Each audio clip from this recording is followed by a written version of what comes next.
Hello everyone, welcome to my YouTube channel. In this video, we are going to learn how to find all the unique or to be precise all the distinct item from array. So if you consider this sample file, I'll put the file link in the description so you can have that file and practice on this file. So if we consider this column F, you can see that I do have maybe around 8 to 10 unique values or distinct values. And if you consider this one, you'll see that I do have 4 unique items, right? So what I want to do, I want to give a range as an input and I want to get all the unique items from that particular range. Okay, it could be a 2D range or it could be a 1D range. Okay, and the return value will be just an array. So that's my end goal. So before going into all the details, I would request you to subscribe for more upcoming videos, and if you find my videos helpful, consider sharing and liking this video. So let's get started, right? So at first you need to go into this automate tab, click on this new script, okay, and it will put a default name script on. So first thing, I will just change this name to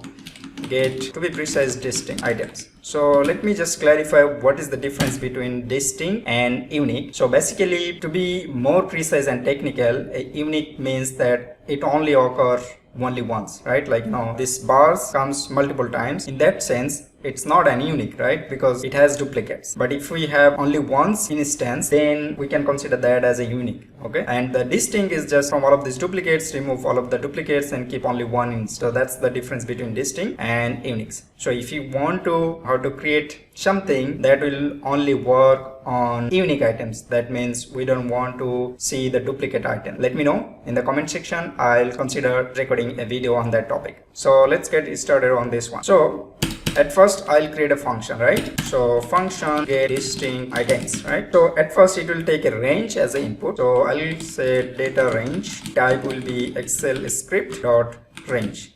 Okay, and the return value will be an array, right? So array of string or number or boolean. So that's my return type. Okay, so let's see, if you look at this, it says a function whose declared type is neither void nor any must return a value. So we are not returning any value yet, so that's why I chose this red line. It will solve automatically. So at first I want to get all the values from this range, right? And that will be a 2D array. Okay, so data range, and I can use get values to get all the value as a 2D array, and then for each, so it will give me one row at a time. Okay, so I'll just say row value, and it will take a callback function. Okay, for each row values, now it's one row. Okay, so if I consider that this is my range, then for the first time when I do this for each, I'll get this one first, and then this one, and then this one, right?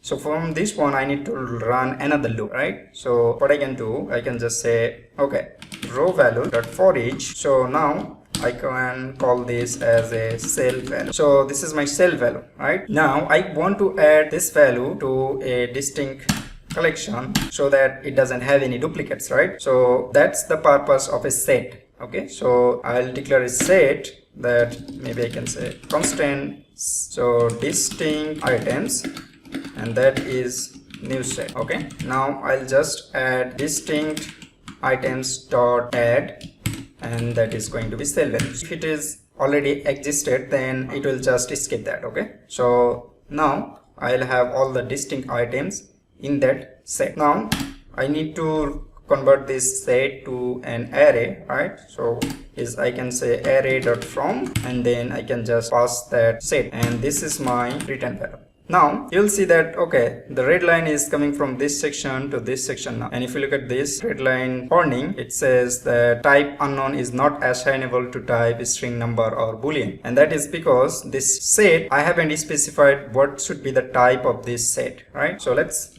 specify that one, and I will just copy paste this part. Okay, and that's it. Now it will return an array of distinct items. So let's run this for a test, right? So let data range, I'm just going to use keyboard sheet, and I'll just change this range address. Okay, so let's consider this category. Okay, so that is E2 to E245, right? So I'll just put E2 to E245, that's my range.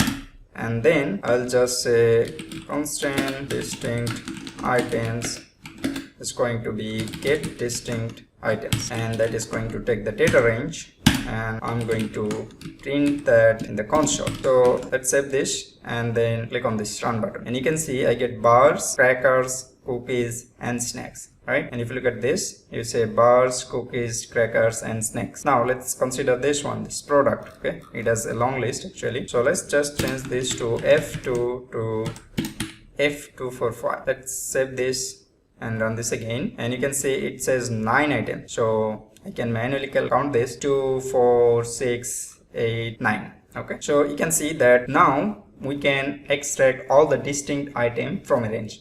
Let me show you that if I pass a 2D, let's say this one D2 to F3. So D2 to F3, right? So F3.